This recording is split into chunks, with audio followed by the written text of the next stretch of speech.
제4강 요양보호사 서비스에 대해서 살펴보겠습니다. 기출문제로 합격할 수 있습니다. 요양보호사 서비스의 기본은요, 공감하는 겁니다.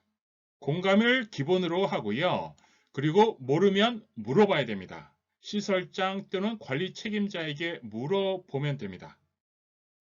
그리고 의료행위를 해서는 안 됩니다. 의료행위를 해서는 안 되고요. 대신 안전하게 그리고 위생적으로 하면 됩니다. 이걸 기본으로 해서 요양보호사 서비스가 진행되는 겁니다. 다음 대화에서 요양보호사가 사용하는 의사소통 기술은 할아버지가 손자 생일 선물을 사주기로 약속했어요. 요양보호사가 손자가 아주 좋아하겠어요. 어떤 선물을 사주기를 원하세요? 1. 반박하기 2. 연상하기 3. 공감하기 4. 유머 감각 5. 정직성 공감하기인데요. 요양보호사 가장 요양보호할 때 중요한 게 공감입니다. 공감은 뭐냐면 있는 그대로를 받아서 그거를 긍정적으로 대해주는 거예요. 그게 공감이라고 이해해주면 됩니다. 자, 요양보호 서비스 제공 원칙 1. 대상자 개인의 삶을 존중한다. 2. 서비스 제공 시 알게 된 대상자 개인의 비밀을 누설을 하면 안 된다. 3. 모든 서비스는 대상자에게만 제공한다. 4. 대상자의 상태 변화 등으로 서비스를 추가, 변경하거나 의료적 진단 등이 필요하면 시설장이나 관리 책임자에게 보고한다. 5. 의료행위를 하지 않는다. 의료행위는 기본적으로 이렇게 생각하면 됩니다. 자, 신체와 정서, 그 다음에 일반 활동, 이런 거를 뺀 나머지들은 그냥 다 의료행위다. 이렇게 생각하는 게 가장 편합니다. 그냥. 그래서 맥박, 호흡, 체온. 그래서 앞에 설명했던 요양보호사 서비스를 뺀 나머지는 다 의료행위다. 이렇게 생각하는 게 그냥 편합니다. 왜냐하면 시험 다 그렇게 나오니까요. 그래서 맥박, 호흡, 체온, 흡인, 비위관 삽입, 투약은 약이거든요. 이런 것들은 다 의료행위입니다. 요양보호사의 윤리 강령. 대상자를 차별 대우하지 않는다. 대상자의 자기결정을 최대한 존중한다. 요양보호사는 지시에 따라 업무와 보조를 성실히 수행하고 업무의 경과와 결과를 시설장 또는 관리 책임자에게 보고한다. 4. 효율적 업무를 수행하기 위해 지속적으로 지식과 기술을 습득한다. 이게 중요합니다. 5. 업무상 알게 된 개인정보를 비밀로 유지한다. 6. 업무와 관련하여 대상자의 가족, 간호사, 사회복지사 등과 협력한다. 7. 대상자로부터 서비스에 대한 물질적 보상을 받지 않는다. 요양보호사 윤리강령으로 옳은 것은 1. 요양보호사의 종교를 강요한다. 2. 대상자로 성별 및 연령에 따라 차별 대우한다. 3. 업무상 알게 된 개인정보는 외부에 알린다. 4. 대상자의 자기결정을 최대한 존중한다. 5. 시설장이나 간호사의 지시에 따를 필요가 없다. 요양보호사 윤리강령으로 옳은 것은 4번이죠. 대상자의 자기결정을 최대한 존중하는 거죠. 요양보호사의 종교를 강요하는 거 안 되고요. 차별 대우하면 안 됩니다. 그리고 개인정보를 외부에 알려서도 안 되고요. 시설장이나 간호사의 지시에 따라야 됩니다. 시설 노인을 위한 윤리 강령. 1. 안락하고 안전한 생활 환경을 제공받을 권리. 이것은 집에서 침대 생활했으면 시설에서도 침대 생활해야 된다는 얘기고요. 사생활과 비밀 보장에 관한 권리. 시설 방문하여 자기들 마음대로 사진을 찍거나 불쑥불쑥 들어와 구경하고 나가는 것을 보면 불쾌하다. 이게 뭐다? 사생활과 비밀 보장에 대한 권리입니다. 존엄한 존재는 꼬집거나 발로 차기도 하고 동료 노인의 따귀를 때린다. 자, 폭력으로부터 자유예요. 그 다음에 질 높은 서비스가 중요하죠. 요양보호사 서비스는요. 질 높은 서비스를 제공해줘야 되는 거예요. 그래서 질 높은 서비스는 뭐냐면 개별화된 식단, 제가에서처럼 1:1 서비스 그런 것처럼 개별화된 서비스를 해주는 게 질 높은 서비스입니다. 그리고 파마를 하는데 안 좋은 약을 써서 머리가 상해. 자, 이런 것도 자, 파마를 하는데도 서비스를 자, 좋은 거를 써줘야 된다는 얘기예요. 다음 사례에 해당하는 시설 노인을 위한 윤리 강령의 원칙은 이씨 할머니는 머리를 만지면서 아무리 나이를 먹었고 시설에서 남의 도움을 받아 생활하지만 나에게 묻지도 않고 머리를 이렇게 짧게 깎았어 라고 화를 내신다. 봉사자는 시설장이 날씨가 더워 어르신을 머리 짧게 자르라고 해서 자르긴 했지만 마음이 아프다고 하였다.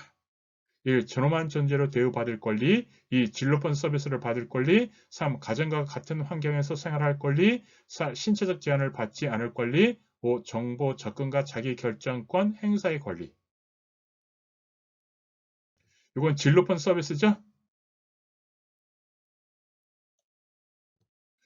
다음 사례에서 요양시설이 입소 어르신에게 위반한 시설생활노인 권리 보호를 위한 윤리 강령은 김씨 할머니는 외부에서 시설 방문을 왔다면서 자기들 마음대로 방에 불쑥불쑥 들어와 사진을 찍거나 구경하고 나가는 것을 보면 매우 불쾌하다고 말씀하시곤 한다. 1. 통신의 자유에 대한 권리. 2. 종교적 신념의 자유에 대한 권리. 3. 사생활 및 비밀 보장에 대한 권리. 4. 신체적 제한을 받지 않을 권리. 5. 가정과 같은 환경에서 생활할 권리. 이게 뭐죠? 사진 찍고 불쑥불쑥 들어오는 거. 이게 사생활 및 비밀 보장에 대한 권리죠. 이게 사생활 및 비밀 보장에 대한 권리입니다. 다음 설명에서 시설생활 노인에게 보장되는 권리로 옳은 것은 자립생활 능력 향상을 위한 프로그램을 제공한다. 상담을 통한 개별화된 서비스를 제공한다. 1. 질 높은 서비스를 받을 권리. 2. 신체적 제한을 받지 않을 권리. 3. 안락하고 안전한 생활 환경을 제공받을 권리. 4. 존엄한 존재로 대우받을 권리. 5. 사생활과 비밀 보장의 권리. 개별화된 서비스니까 이거는 질 높은 서비스겠죠. 질 높은 서비스입니다. 사생활 및 비밀 보장의 권리 이것도 중요하고요. 허락도 없이 방에 불쑥불쑥 들어와서 사진 찍는 거 이게 사생활 및 비밀 보장의 권리를 침해하는 겁니다. 요양보호사의 역할. 자, 요양보호사가 서비스할 때 어떻게 역할을 해야 될까요? 숙련된 수발자. 이거는 신체죠. 신체에 대한 서비스. 숙련된 수발자입니다. 정보 전달자, 정서죠. 그러니까 정보 전달자는 정서라기보다 이거는 이제 신체라든가 이렇게 일상적으로 관련된 것에 대한 정보를 전달해 주는 거예요. 누구한테? 가족, 관리 책임자, 뭐 간호사, 그리고 관찰자는 관찰하는 거고요. 말법과 상담자, 이게 정서죠. 동기유발자는 정서보다 더 추가죠. 정서에 추가적으로 어떻게 돼요? 감동을 받아서 스스로 뭔가 할 수 있게 해주는 게 동기유발자입니다. 옹호자는, 자, 요양보호 대상자 노인에게 공감해주고 옹호해주는 거예요. 그게 편들어주는 거예요. 그래서 요양보호사 역할 중요한 건 뭐예요? 숙련된 수발자, 그 다음에 말법과 상담자, 동기유발자, 이게 중요합니다. 나머지도 뭐 시험은 나왔어요. 정확하고 부드러운 요양보호 기술로 신체활동 지원 서비스를 수행하는 것은 요양보호사의 어느 역할인가? 1. 정보 전달자 역할. 2. 관찰자 역할. 3. 숙련된 조력자 역할. 4. 의사소통 대상자 역할. 5. 동기유발 지지자. 숙련된 조력자 역할이죠. 의사소통은 정서고요. 동기유발은 정서 플러스 스스로 뭔가 할 수 있게 해주는 거. 대상자의 신체적, 심리적인 정보를 가족, 시설장 등에게 전달하며 필요시 이들의 지시사항을 대상자와 가족에게 전달하는 요양보호사의 역할은 1. 정보 전달자, 2. 관찰자, 3. 숙련된 수발자, 4. 말법과 상담자, 5. 동기유발자. 크게 보면 신체와 정서 이 두 가지로 나누라고 했어요. 근데 자 여기에서는 뭐예요? 정보를 전달해 주는 거죠. 그러면 정보 전달자죠. 그리고 숙련된 수발자는 신체에 대해서 얘기하는 거고 관찰자는 관찰해 주는 거고 말법 상담자는 이게 정서죠. 그리고 동기유발자는 정서에 플러스 한 번 더 스스로 할 수 있게끔 대상자의 신체적 심리적 변화와 이상 유무를 발견하고 찾아내는 요양보호사의 역할은 발견하고 찾아내는 거죠. 1. 정보 전달자 역할, 2. 관찰자 역할, 3. 숙련된 조력자 역할, 4. 의사소통 대상자 역할, 5. 동기유발 지지자. 이거는 관찰자 역할입니다. 관찰자. 관찰하는 거예요. 요양보호사가 숙련된 수발자 역할을 잘 수행하기 위해 우선적으로 갖춰야 할 것은 1. 대상자의 신체적 심리적인 정보를 시설장에게 신속하게 전달한다.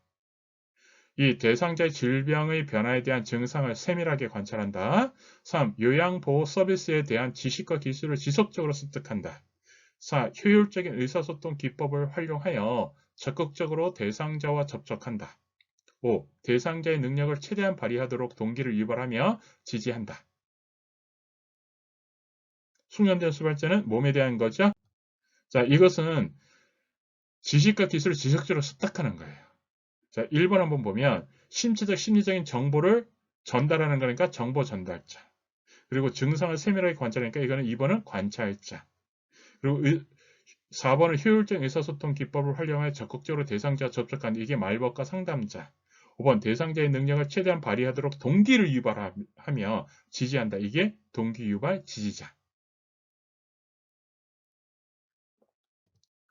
다음 사례에서 요양보호사의 수행 역할로 옳은 것은 편마비 대상자가 잔존 기능을 최대한 발휘할 수 있도록 요양보호사가 지지를 하였더니 환자 스스로 식사와 옷 입기를 할 수 있게 되었다.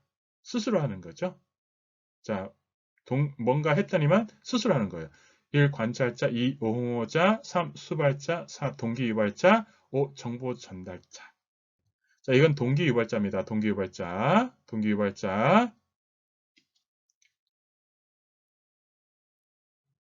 크게 보면 신체와 정서로 나눈 거고요. 항상 두 가지로 대조관계로 해가지고 두 가지로 정리하면 됩니다. 그리고 기본, 추가, 기본, 추가 이렇게. 요양보호사의 대처. 자, 요양보호사가 요양보호 서비스를 제공할 때 어떻게 대처할 것이냐. 자, 공감이 기본이고요. 의료적 행위를 하면 안 되는데 대신 안전하게. 그리고 성희롱이 일어나면 이때는 단호히 거부 의사를 표현합니다.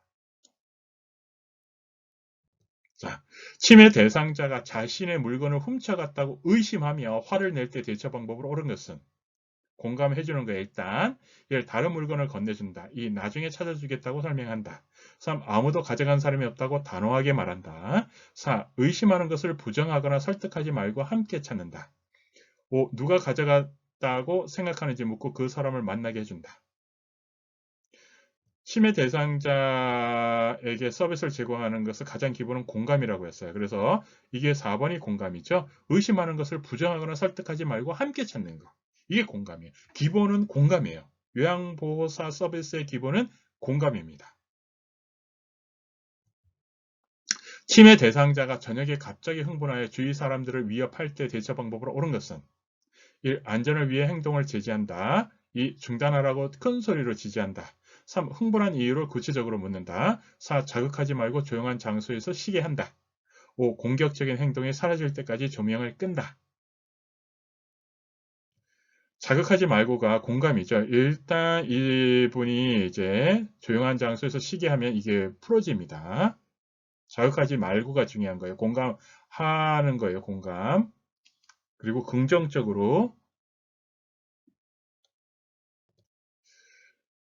제가 대상자가 혈압이 높은데도 목욕을 하겠다고 하는 경우에 알맞은 대처 방법은 무엇인가? 1. 증상이 없으면 목욕을 해도 된다. 2. 혈압이 높을 때 목욕을 하면 위험함을 알린다. 3. 혈압약을 복용시킨 후 목욕을 시킨다.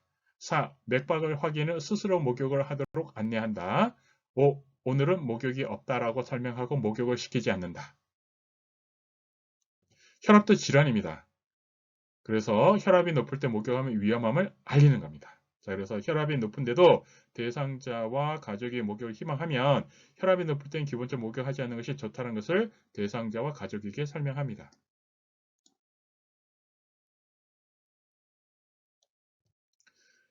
어르신의 얼굴, 손을 닦거나 로션을 발라줄 때 요양보호사의 손을 잡거나 만지는 경우에 대처하는 방법으로 옳은 것은 1. 과감하게 어르신을 밀친다. 2. 주변 사람이 들리게 큰 소리를 지른다. 3. 가만히 지켜본다. 4. 거부 의사를 확실히 표시하고 시정을 요구한다. 5. 신속하게 바르고 나온다. 자, 성형이로 일단 단호하게 대처하는 거예요. 그래서 4번입니다. 거부 의사를 확실히 표시하고 시정을 요구하는 겁니다. 자, 법적인 소송에 휘말리지 않기 위해 다음을 준수합니다. 항상 첫 번째가 중요해요. 대상자의 권리를 보호합니다. 요양보호 서비스 제공 시 정해진 원칙과 절차에 따르고요. 제공된 요양보호 서비스 내용을 정확히 기록합니다. 대상자의 상태 변화를 세심하게 관찰하며 이를 정확히 기록합니다. 제공해야 할 서비스 내용 및 방법이 확실하지 않을 때는 도움을 청합니다. 누군가에 의해 대상자가 학대를 받는다고 의심되는 경우는 보고하거나 신고합니다. 법적 소송에 휘말리지 않기 위해 준수해야 할 사항으로 옳은 것은 1. 제공해야 할 서비스 내용과 방법이 확실하지 않을 때는 시행하지 않는다. 2. 요양보호사의 판단에 따라 서비스를 제공한다. 3. 대상자의 개인적인 권리를 보호한다. 4. 대상자의 상태는 중요한 것만 기록한다. 5. 시설장이나 간호사에게 보고한 내용은 기록하지 않아도 된다. 중요한 것은 대상자의 개인적인 권리를 보호하는 겁니다. 자, 제공해야 할 서비스 내용과 방법이 확실하지 않을 때, 이럴 때는 뭐예요? 요양보호사가 그것을 잘 몰라서 그럴 수도 있어요. 그래서 이건 물어봐야 돼요. 확실하지 않으면 물어보는 게 가장 좋습니다. 요양보호사 판단, 스스로 판단하는 게 아닙니다. 이 스스로 판단, 이렇게 요양보호사 판단 없다라고 이해해줘도 돼요. 그래서 서비스에 제공되어지는 그것을 기준으로 해서 서비스를 제공해 주는 겁니다. 신체와 정서. 중요한 것만 아니죠. 자, 기록해야 되는 것은 기록 다 하는 겁니다. 대상자의 상태는 다 기록을 하는 거예요. 기본적인 것은 다 기록하는 겁니다. 보고한 내용도 다 기록을 하는 겁니다. 요양보호사의 건강 및 안전관리. 이번에는 요양보호사인데 요양보호사의 건강 그리고 안전, 요양보호사입니다. 요양보호사의 건강에 대해서 살펴보겠습니다. 그러면 물건을 옮길 때 요양보호사도 뭐예요? 안전하게 옮겨야 되겠죠. 몸에 무리가 가지 않도록. 그래서 허리를 펴고 무릎을 굽혀 몸의 무게중심을 낮추고 지지면을 넓힌다. 이게 요것이요. 그대로 요양보 노인 대상자를 이동할 때도 똑같이 이게 시험에 나와요. 그러니까 이것만 이해를 하면 똑같이 이걸 기준으로 해서 문제를 풀어도 됩니다.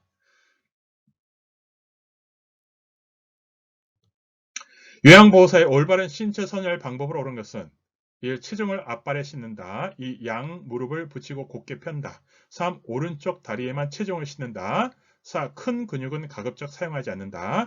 5. 기저면을 넓히고 무게중심을 낮춘다. 자, 요통을 예방해서 물건을 이동하는 방법 해가지고 여기서 나오거든요. 자, 그러면 신체 선열인데 이때는 이제 요거하고 조금 달라요. 물건을 요거는 이동하는 거고 신체 선열은 대상자 이동하는 거예요. 자, 대상자. 그래서 양 곧게 피는 거 아니죠. 그리고 무릎을 붙이는 것도 아니고요. 약간 무릎을 벌리는 거죠. 그리고 무릎은 굽혀지는 거예요. 그리고 오른쪽 아니죠. 양다리에 체중을 싣는 거고요. 큰 근육을 사용해야 되는 거고요. 그리고 기저면을 넓히고 무게중심을 낮추는 거예요. 이거 신체 선열도 그냥 이걸로 가장 설명을 같이 하는 겁니다.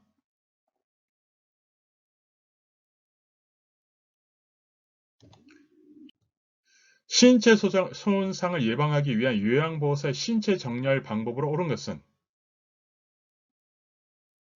1번, 2번, 3번, 4번, 5번. 자, 신체 정렬 방법으로 옳은 것은 신체 손상을 예방하기 위한 거예요.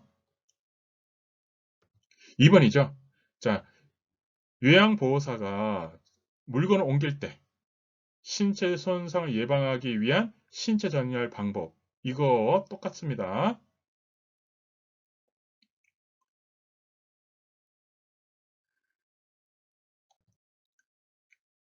요양보호사의 흔한 감염성 질환 예방. 이것도 두 가지가 중요한데요. 결핵과 옴입니다. 결핵. 자, 2, 3주 이상의 기침, 발열, 체중 감소, 수면 중 식은땀 등의 증상이 나타날 경우 가까운 의료기관에서 반드시 엑스레이 결핵 검사를 받는다. 결핵. 옴. 옴은 옴벌레에 의해서 옮겨지고요. 결핵은 결핵균에 의해서 옮겨지는 겁니다. 그래서 질병은요, 노환에 의해서 또는 바이러스, 외부 감염에 의해서 발생하는 거예요. 옴은 외부 감염이죠. 옴벌레에 의해서. 그래서 옴에 걸리면 대상자는 물론 같이 사는 가족이나 동거인, 요양보호사 등 대상자와 접촉을 한 사람은 증상 유무와 상관없이 함께 동시에 치료하면 됩니다. 대상자의 질환 중 요양보호사가 직업성 감염에 걸리지 않도록 주의해야 하는 것은 1. 천식, 2. 관절염, 3. 폐결핵, 4. 알레르기성 비염, 5. 갑상선 기능 저하증. 여기서 결핵이죠. 결핵, 폐결핵, 결핵. 그리고 옴, 이 두 가지 결핵과 옴이 중요합니다. 나머지 5개, 뭐 독감, 노로바이러스, 머리니 이것은 그냥 참고해서 보면 됩니다. 결핵 감염 대상자와 접촉한 요양보호사의 사후 감염 예방 조치를 옳은 것은 일주일 이후 간 기능 검사를 한다. 2주에서 1개월 이후 반드시 엑스레이 검진을 한다. 3. 2주일 이후 인플루엔자 예방 접종을 한다. 4. 즉시 결핵 약제를 복용한다. 5. 2주일 동안 대상자와의 접촉을 피한다. 2주에서 1개월 이후 반드시 엑스레이 검진을 하는 거예요. 왜 이후냐면, 자, 이게 결핵이 감염이 되면요. 한 2주 정도 잠복기가 있어서, 그래서 2주에서 1개월 이후 이제 가서 엑스레이 검진을 받아야 돼요. 결핵은. 코로나 바이러스가 2주간 이제 자가격리를 하잖아요. 증상이 없어도 외부에서 왔을 때. 그거 마찬가지로 이해해 주면 됩니다. 결핵도.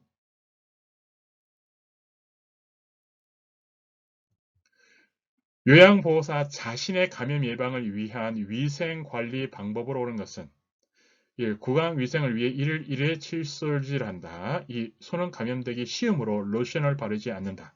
3. 마스크는 구강이암을 유발하므로 착용을 피한다. 4. 청소나 오염물질을 처리할 때는 멸균 장갑을 착용한다.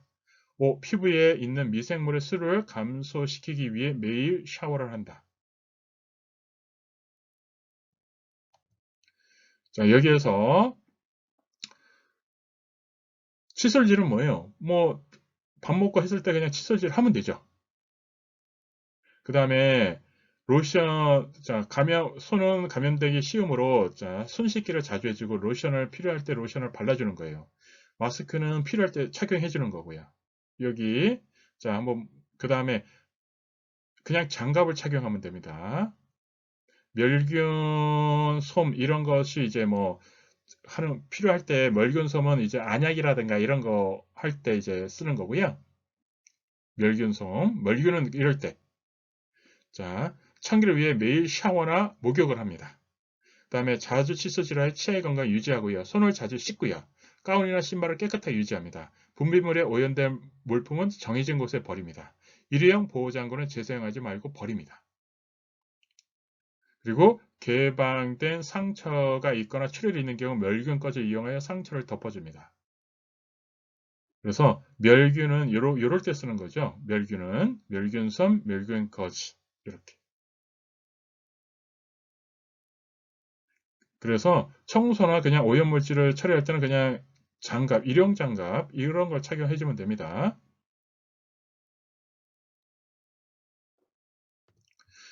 노인 학대 예방.